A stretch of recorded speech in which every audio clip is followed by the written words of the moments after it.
एक धूर्त तांत्रिक हर रोज एक सुंदर कन्या के साथ सहवास करता था। दरअसल उस तांत्रिक ने उस बला की खूबसूरत कन्या को अपना बंदी बनाया हुआ था।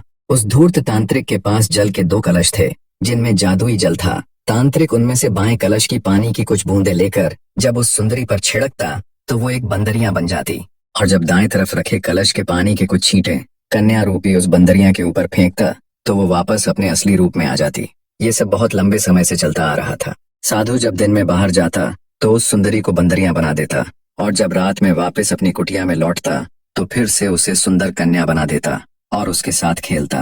वो नवयुवती तांत्रिक के इन कुकर्मों से बहुत हताश थी, पर उस बेचारी के पास कोई रास्ता न था। अगर वो साधु के जाने के बाद बंदरिया के रूप में वहां से भाग भी जाती तो हमेशा के लिए वो बंदरिया बनकर ही रह जाती।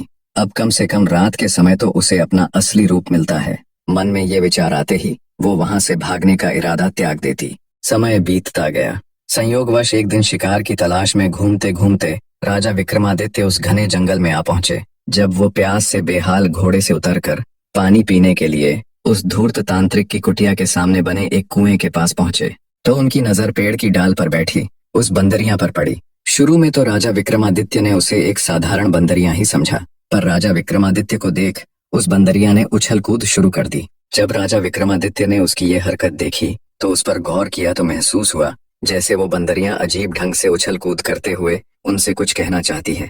उसकी हरकत देख राजा विक्रमादित्य ने विचार किया कि कुछ तो गड़बड़ है। उन्होंने सारा रहस्य जानने के लिए एक रात वहीं रुकने का निश्चय किया और थोड़ी दूरी पर एकांत सी जगह देखकर घने सारे वृक्षों में अपने घोड़े को छुपा दिया और खुद भी पेड़ की आड़ में छिपकर बैठ गए और दम साधे अपनी नजर उस कुटिया पर गड़ा ली।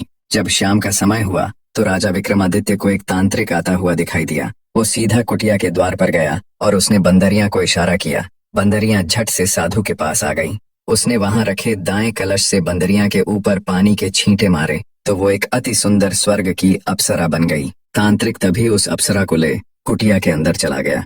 सारा माजरा देख राजा विक्रमादित्य की आंखें फटी की फटी रह गईं। उन्हें घोर आश्चर्य हो रहा था। उनको उस नजारे पर बिल्कुल भी यकीन नहीं हो रहा था जो उन्होंने अभी चंद क्षणों पहले देखा था। एक बार तो राजा विक्रमादित्य ने सारा भेद जानने के लिए उस कुटिया में जाने का निश्चय किया, पर फिर वो कुछ सोचकर वहीं रुक गए। बने रहे।